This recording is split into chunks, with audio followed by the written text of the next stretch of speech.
अस्सलाम वालेकुम नाज़रीन, मैं हूँ आपका मेज़बान शिराज हुसैन और आज की व्लॉग में बात करेंगे शेर अफजल ख़ान मरवत के हवाले से और परवेज़ इलाही के साथ क्या हुआ और हसन और हुसैन नवाज़ किस तरह अदालत से बरी हो गए। तो आज की व्लॉग में इन चीज़ों के ऊपर बात करेंगे नाज़रीन। शेर अफजल मरवत ने कहा है कि जब महमूद ख़ान जो साबिक़ वज़ीर आला खैबर पख्तूनख्वा है, वो और असद उमर जब उन्होंने पार्टी छोड़ने का ऐलान किया और उन्होंने प्रेस कॉन्फ्रेंस किए, तो उसके ऊपर ख़ान साहब को निहायत दुख हुआ है और ख़ान साहब कहते रहे कि मुझे उनसे ये उम्मीद नहीं थी कि असद उमर और महमूद ख़ान भी मुझे छोड़कर जा सकते हैं। और ख़ान ने जब वो जेल नहीं गए थे उससे पहले भी ख़ान ने एक पॉइंट के ऊपर कहा था कि मुझे सिर्फ दुख है। असद उमर उस टाइम पार्टी में थे और महमूद ख़ान जो है वो पार्टी से निकल चुके थे और उन्होंने परवेज़ खटक के साथ जो है वो जाकर मिल चुके थे, पाकिस्तान तहरीक इंसाफ पार्लियामेंटेरियन में शामिल हो गए थे।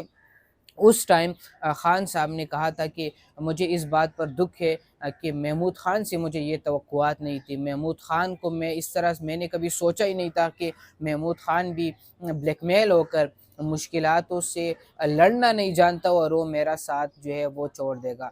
तो ख़ान साहब ने उस टाइम ये कहा था और अभी जो शेर अफजल मरवत साहब जो है उन्होंने ख़ान का पैगाम जेल से पहुँचाया और कहा कि महमूद ख़ान और असद उमर को जब वो पीटीआई से चले गए तो उसके ऊपर ख़ान साहब को है वो बहुत दुख हुआ था और वो इस बात के ऊपर नाराज़ हो गए थे कि मुझे इन दोनों से ये तवक्कुआत नहीं थी। नाज़रीन, कल जो है वो सहाफ़ियों से गुफ्तगू करते हुए गैर रस्मी गुफ्तगू करते हुए अडयाला जेल में इमरान खान साहब ने शेख रशीद के हवाले से कहा कि शेख रशीद साहब जो है वो मतलब मस्तियाँ करते थे, गपशप करते थे और उसको मैं मिस करूँगा पार्टी में।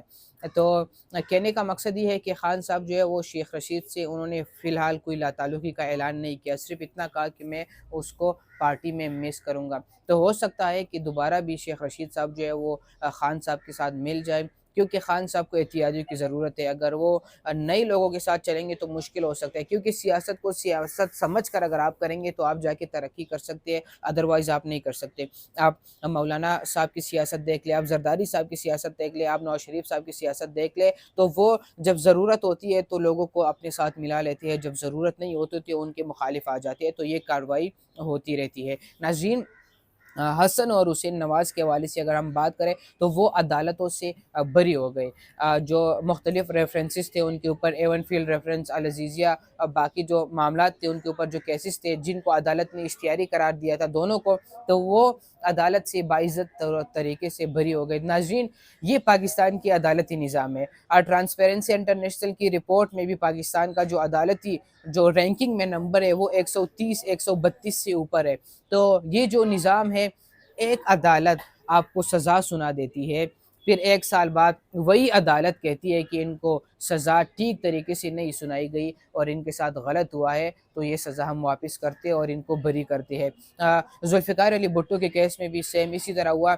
सुप्रीम कोर्ट ऑफ पाकिस्तान का फ़ैसला था, फिर सुप्रीम कोर्ट ऑफ पाकिस्तान का फ़ैसला आया कि उनको जो बुनियादी हुकूक है वो नहीं मिले थे और उनका जो फ़ैसला था वो ठीक नहीं हुआ था। यानी 44 साल पहले जो फ़ैसला हुआ था उसके ऊपर आज पाकिस्तान के अंदर जो सुप्रीम कोर्ट है, जो आला अदलिया अदालत है, मतलब जो अदालत है पाकिस्तान की सबसे बड़ी सुप्रीम अदालत जो है, उनको एहसास होता है तो किस तरह का निज़ाम है। क्या आप किसी को गलत सज़ाएँ सुनाकर फिर उसके बाद माज़रत करेंगे, सॉरी करेंगे तो मामला हल हो जाएगा? इस तरह नहीं होता। नाज़रीन, व्लॉग के आखिरी हिस्से में बात करूँगा कि एक तो इम्पोर्टेंट चीज़ ये याद आ गई कि बैरिस्टर गौहर अली ख़ान जो है उन्होंने कहा कि रमज़ान में ही ख़ान साहब अडयाला जेल से बाहर आ जाएंगे इंशाअल्लाह, उन्होंने ऐसा कहा है। तो ये कारकुनान के लिए खुशखबरी भी है, क्या वो बाहर आते हैं नहीं आते। लेकिन अब बैरिस्टर गौहर अली ख़ान से कल मैंने सुप्रीम कोर्ट ऑफ पाकिस्तान के बाहर ये सवाल किया कि क्या वो आप बाहर कब आएंगे, तो उन्होंने कहा कि वो बहुत जल्द बाहर आ जाएंगे। नाज़रीन,